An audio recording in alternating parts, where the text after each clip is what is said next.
Hi, once again I'm David Lee with Culinary Capers, and we're at our good friends, the Myers, over in the estuary, and we got a few of the friends here. Thanks for being here. And anyway, we're gonna. This is the second show we're going to do with our new best friend, Justin Fleming. Justin's the executive chef at the St. Charles Yacht Club, and I'm really glad to have you in the kitchen. I'm glad to be here. And again. I think you whispered and told me if some of my guests wanted to come for dinner, I might be able to sneak in and I'm sure try I you out. could arrange that, yes. So I got a lot of guests. I got a lot of friends here at Shell Point. Anyway, you do some wonderful stuff there. And what are you going to teach me now? We're going to make a nudie. It's like What is a nudie? It's like a reverse pasta. It's the inside of like a tortelloni or tortellini or a ravioli, but instead of wrapping with pasta, we're going to wrap with flour. We're just going to roll it in flour. And you don't have to use flour. You can use potato starch. I was going to say, could you use something else, the gluten-free? Yeah. You can use almond flour if you want. So it's cool for people who are allergic to gluten. But it's also a low-calorie food if you take out the cheese. Oh, why would you do that, though? It's all cheese. So, well, as Julia Child said, you know, a little bit of everything is okay. Yes, exactly. Okay, it's not real scientific. I'm gonna let you do this. You're gonna break an egg first. Just one? Yep, that's good. And swish that with your fingers. Oh, okay. My homemade whisk. I get a little action in here. There you go. Okay. Then we're going to put cheese. We have, so the ratio is like 2 to 1, mostly Parmesan. Because if you did all ricotta, it's so wet, it would just explode on you. Everything's good with Parmesan. Yeah, well, yeah. So. I did a show a few weeks ago with spinach, and I've never liked spinach. But you put enough butter and Parmesan in it, and I could eat a lot of it then. Okay, so. Get it going. So you get to work here. Yeah, you're just looking at. You almost want that to look like a dough.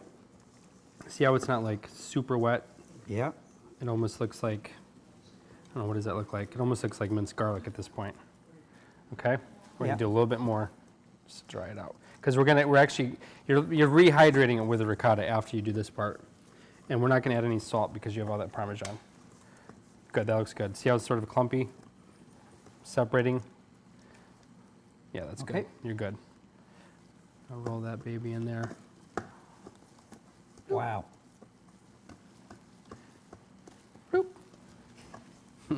Now the thing is, when you make them at home, we're going to roll ours in this 00 flour. You can let them dry out, depending how dry the mix is. If you let it dry out, it's going to hold together in the water. And if you throw it in here and it explodes on you right now, you can just throw a little more cheese in it. Okay. So it's like, it's not the end of the world if you lose one. Does that make sense? As long as we only lose one. Right, yeah. No, if you fire one at a time, that's the goal. Okay. And I like to let them sit overnight because the pasta will, it's not pasta, but yeah, the flour will turn into almost like a dough on the outside. Now what's this we put in here? Parsley, little parsley, and then I'm not going to put any garlic in this so that you can try this later. Oh, because all the pre-made ones I have have garlic in them. Okay. And then this is a 00 flour. All the flour in Italy is done by gauge. So real fine. And what's crazy, there's actually a 00 bread flour and a 00 pasta flour. This is the pasta one. So what's the difference? I didn't know that. It's a protein thing. The more protein in it, the more of a bite you're going to have, and it's a higher gluten percentage because of the protein. So. A ball like that, right?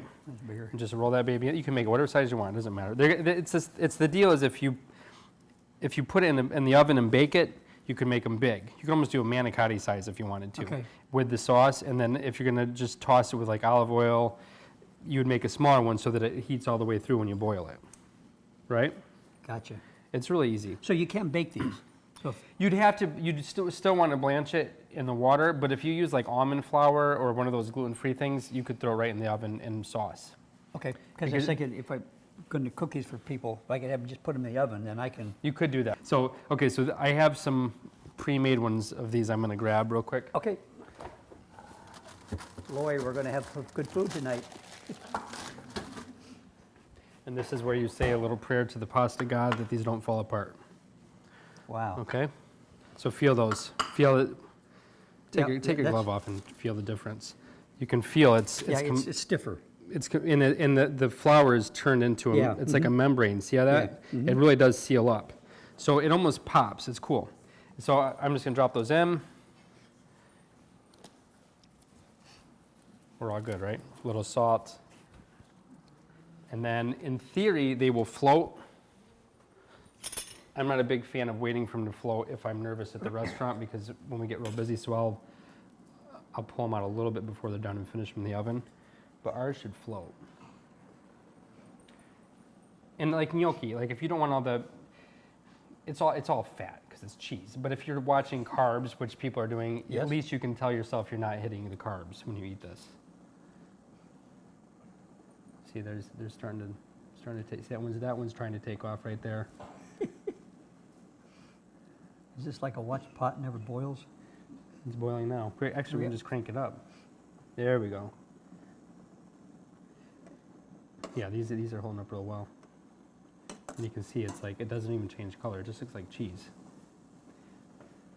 And I floured the heck out of them. So if you do a big batch, you need a big pot, even more than you would with pasta. Because with pasta, the flour is not going to come off of it. Okay. The flour will come off of this because I've loaded it up so much.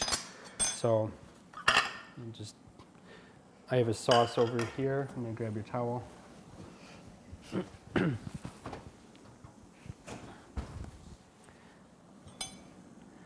Just take these babies out.